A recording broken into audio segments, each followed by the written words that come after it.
सभी को नमस्कार। उम्मीद है आप सभी अच्छे होंगे और पढ़ाई वगैरह बहुत अच्छे से अपनी कर रहे होंगे। हर रोज की तरह, हर दिन की तरह एक छोटी सी इंफॉर्मेशन आपके लिए थी। आरआरबी एनटीपीसी के जो हमारे पास ग्रेजुएट लेवल और under graduate level and 12th और ग्रेजुएशन लेवल से जो फॉर्म डले थे, उसका आरटीआई का एक छोटा सा डेटा हमारे पास है। एक तो जो हमारे पास ग्रेजुएट लेवल के टोटल फॉर्म कितने फिलअप हुए हैं अभी तक, वो सारा डेटा आ गया है। दूसरा, मुंबई जोन में अंडर ग्रेजुएट के कितने फॉर्म डले हैं, वो डेटा भी हमारे पास आ गया है। दो तीन चीजों को लेकर बात करेंगे। एक तो एग्जाम कब होगा, एग्जाम सिलेबस क्या है आपका, और दूसरा किस लेवल का कंपटीशन है। इस वीडियो में सारी चीजों को डिस्कस करेंगे। सीधी सी बात सुनिएगा, आपका एग्जाम किस मंथ में होगा ये भी मैं आपको एक बार कंफर्म बता दूंगा। उसी मंथ में आपका एग्जाम होने वाला है। दूसरा, कितना कंपटीशन है, इस चीज को लेकर बात करेंगे। तीसरा, सिलेबस क्या है और तैयारी किस तरीके से करें, इन चीजों को लेकर आज डिटेल डिस्कशन करने वाले हैं। आरआरबी ने अभी हाल ही में एक आरटीआई का रिप्लाई दिया, ऑफिशियल आरटीआई का रिप्लाई दिया, ऐसा नहीं कोई फर्जी हो। उसमें बताया गया है कि हमारे पास 58 लाख है ना 40,861 टोटल फॉर्म फिलअप हुए हैं। किसके लिए? ग्रेजुएट लेवल के लिए। किसके लिए? ग्रेजुएट लेवल के लिए, यानी ग्रेजुएशन लेवल पर जो हमारे पास वैकेंसी थी, उसमें टोटल फॉर्म जो फिलअप हुए हैं वो हुए 58,40,861।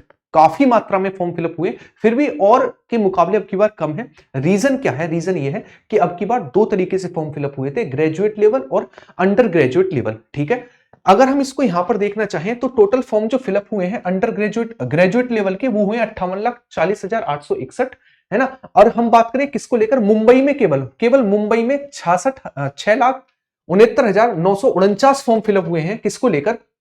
अंडर ग्रेजुएट को लेकर मुंबई वाले जोन में। किसको लेकर? मुंबई वाले जोन में। अब यहां पर थोड़ी चीजों को समझिएगा। मैंने यहां पर आपको यह बताया कि हमारे पास कितने फॉर्म फिलअप हुए हैं ग्रेजुएट लेवल में, 58 लाख, है ना। और हम वैकेंसी को लेकर बात करें, 58 लाख वैकेंसी की तुलना में कितनी वैकेंसी हमारे पास है? 8113 वैकेंसी हमारे पास है। अगर हम नॉर्मल कंपटीशन देखना चाहें तो एक सीट पर 720 बच्चों का कंपटीशन है। अब तक के ऑफिशियल डाटा के अनुसार ये किसी जोन में कम और किसी जोन में हमें ज्यादा देखने को मिलेगा, क्योंकि किसी जोन में फॉर्म फिलअप कम हुए होंगे, किसी जोन में फॉर्म फिलअप ज्यादा हुए होंगे। ये ओवरऑल डेटा है किसको लेकर? ग्रेजुएट लेवल को लेकर। एनटीपीसी में टोटल फॉर्म फिलअप हुए हैं 58,40,861 और वैकेंसी है 8113, और टोटल एक सीट पर कंपटीशन निकल कर आता 720 बच्चों का। ठीक ठाक कंपटीशन है, नो डाउट, है ना, बढ़िया लेवल का कंपटीशन है। इसके अलावा मुंबई को लेकर बात करें तो मुंबई का डेटा यह कहता है कि टोटल 66,99,49 फॉर्म फिलअप हुए हैं। वैकेंसी यहां पर 699 है अंडर ग्रेजुएट की, यानी 10+2 की। और बात करें यहां पर एक सीट पर 958 बच्चों का कंपटीशन है। इस चीज को आप समझ पा रहे होंगे। अगर और भी कोई आरटीआई का डेटा आता है तो उसकी इंफॉर्मेशन भी मैं आपको प्रोवाइड कराऊंगा। अब बात करते हैं कि हमारा सिलेबस आखिरकार एनटीपीसी का क्या है, हमें किन चीजों को टारगेट करना है और कैसे पढ़ना है ताकि हमारा एनटीपीसी सिंपल वे में निकल जाए। अगर हम एनटीपीसी को लेकर बात करें तो एनटीपीसी का सीबीटी 1 जो होता है, उसमें हमारे पास जनरल अवेयरनेस के 40 क्वेश्चन है, मैथमेटिक्स के 30 क्वेश्चन है, इसके अलावा रीजनिंग के 30 क्वेश्चन है। ये है सीबीटी 1। ये क्या है? ये है सीबीटी 1, जो कि 100 मार्क्स का होगा और इसमें 100 क्वेश्चन आपके आने हैं 100 मार्क्स के, और 1/3 इसमें नेगेटिव मार्किंग है। ये सीबीटी 1 है। सीबीटी 2 को लेकर बात करें तो इसमें जनरल अवेयरनेस 50 नंबर की हो जाती है, मैथमेटिक्स 30 नंबर का हो जाता है और रीजनिंग 35 नंबर की हो जाती है। टोटल 120 क्वेश्चन और 120 मार्क्स के आने हैं, और इसमें भी नेगेटिव मार्किंग 1/3 की ही रहेगी। किसकी? 1/3 की रहेगी। देखिएगा, ये चैनल डेडिकेटेड है जीएस के लिए, तो हम बात करेंगे जीएस को लेकर। मैथ रीजनिंग तो आप करते रहेंगे। सीबीटी 1 और सीबीटी 2 को मैं काउंट कर लूं, सीबीटी 1 40 नंबर की जीएस और सीबीटी 2 हमारे पास 50 नंबर की जीएस, यानी हमारे पास टोटल मार्क्स है 90, और ये 90 मार्क्स आपको सिलेक्शन दिलाएंगे, ये तो आपको पता होगा। इसमें नो डाउट आप सीबीटी 1 निकाल लोगे, लेकिन सीबीटी 2 को भी तो काउंट करना पड़ेगा, तभी तो आपको एक सीट कंफर्म होगी। तो आपको फोकस किन चीजों पर करना है? मैथ रीजनिंग तो आपको करते रहनी है प्रैक्टिस। अभी आपका टाइम है, मैं एग्जाम डेट भी बताऊंगा कब एग्जाम हो सकता है। इसके अलावा जीएस वाला पोर्शन जो 90 नंबर का है, ये सबसे ज्यादा इंपॉर्टेंस रखता है एग्जाम को क्वालिफाई करने में और एक सीट पक्की करने में। ये आपको नॉर्मली दिख भी रहा होगा। अगर हम एग्जाम डेट को लेकर बात करें, आपको पता है आरपीएफ का जो एग्जाम था ना, आरपीएफ का एग्जाम था, आरपीएफ का एग्जाम जो है वो हमारे पास 18 को खत्म हो जाएगा। 18 मार्च को आरपीएफ का एग्जाम जो है वो कंप्लीट है ना। इसके अलावा हमारे पास लोको पायलट वाला भी एग्जाम कंप्लीट है। इसकी डेट आपको अप्रैल दी गई थी। कब दी गई थी? इसकी डेट आपको अप्रैल दी गई थी।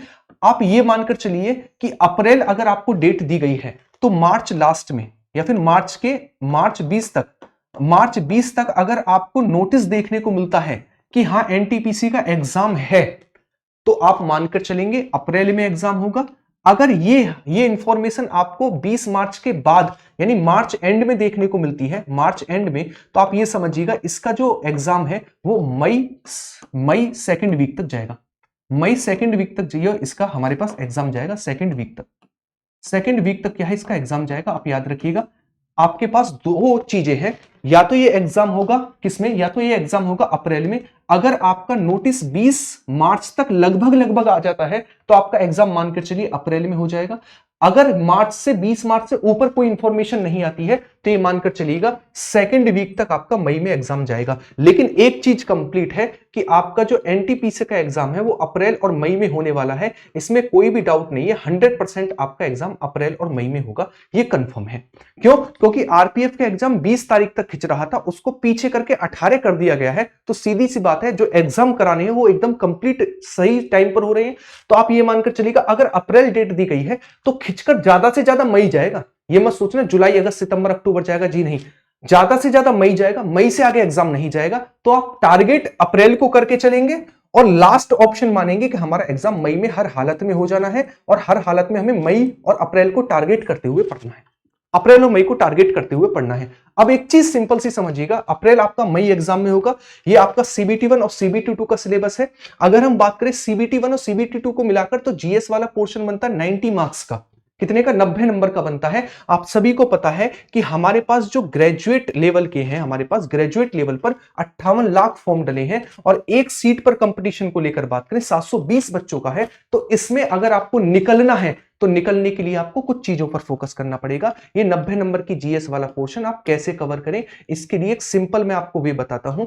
ये ज्यादा कुछ नहीं बता रहा हूं, इसी चैनल पर आपको जब जाएंगे आपको 2-3 चीजें मिलेंगी। 1000 क्वेश्चन की सीरीज मिलेगी। अभी ये आरपीएफ की मैराथन हुई है स्टैटिक जीके की। क्या स्टैटिक जीके एनटीपीसी में ही पूछा जाएगा या फिर आरपीएफ में पूछा जाएगा, ग्रुप डी में? सभी में स्टैटिक जीके आएगा। तो इसका मतलब आप स्टैटिक जीके की तैयारी यहां से कर सकते हैं, इस कंप्लीट वीडियो को देख सकते हैं। अब ये 4 घंटे पहले खत्म हुई है स्टैटिक जीके की क्लास। इसके अलावा जब आप प्लेलिस्ट में जाओगे, है ना, प्लेलिस्ट में जाओगे तो आपको यहां पर बहुत चीजें देखने को मिलेंगी, जैसे 15 दिन 15 मैराथन आरपीएफ की, जिसमें 100 से 150 क्वेश्चन हमने एक वीडियो में कवर किए हैं। यहां से आपके 1000 क्वेश्चन प्लस कवर होंगे। साइंस की मैराथन पढ़ी, जिसमें मैंने आपको फिजिक्स केमिस्ट्री बायोलॉजी सारे प्रीवियस ईयर क्वेश्चन कराए हैं। इसके अलावा मैंने आपको यहां पर 1000 क्वेश्चन की सीरीज में 1000 क्वेश्चन कवर कराए हैं। तो यह आपके पास बेहतरीन तैयारी का जीएस का, इससे बेहतरीन कुछ नहीं मिल सकता। सबसे पहले 1000 क्वेश्चन की सीरीज को खत्म करो, दूसरे नंबर पर 15 दिन 15 मैराथन के 1000 प्लस क्वेश्चन को कवर करो, और इसके अलावा आपकी साइंस की मैराथन पड़ी है कंप्लीट।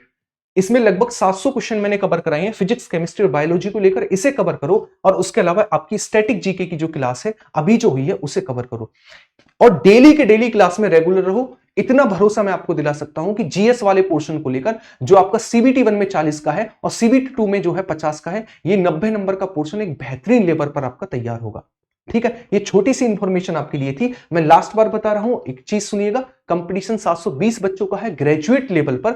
अगर मैं ये नॉर्मल सी बात कहूं, आपके लिए इस पर फोकस करना पड़ेगा जीएस वाले पोर्शन पर। और एग्जाम डेट आप मानकर चलेंगे अप्रैल और मई, कंफर्म एग्जाम डेट है आपकी। अप्रैल में आपका एग्जाम हो जाएगा, ये मानकर चलिएगा। अप्रैल में नहीं होता है तो मई से बाहर आपका एग्जाम किसी भी हालत में नहीं जाएगा, क्योंकि एकदम फिक्स टाइम पर आपके एग्जाम चल रहे हैं एनटीपीसी यानी रेलवे के सारे एग्जाम।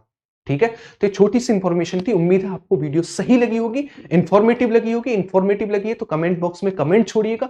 दूसरा, वीडियो को लाइक और जितना ज्यादा हो सके उसे शेयर करिएगा। मिलते हैं हम क्लासेस में, जो आपकी क्लास इस चैनल पर चल रही है। आपकी अभी करंट अफेयर की मैराथन है कल शाम 6 बजे, जिसमें हम 1 साल का कंप्लीट करंट अफेयर भी कवर करेंगे, तो उससे भी जुड़ना मत भूलिएगा। बाकी मिलते हैं सीधा क्लासेस में। सभी को धन्यवाद, बाय बाय, टेक केयर।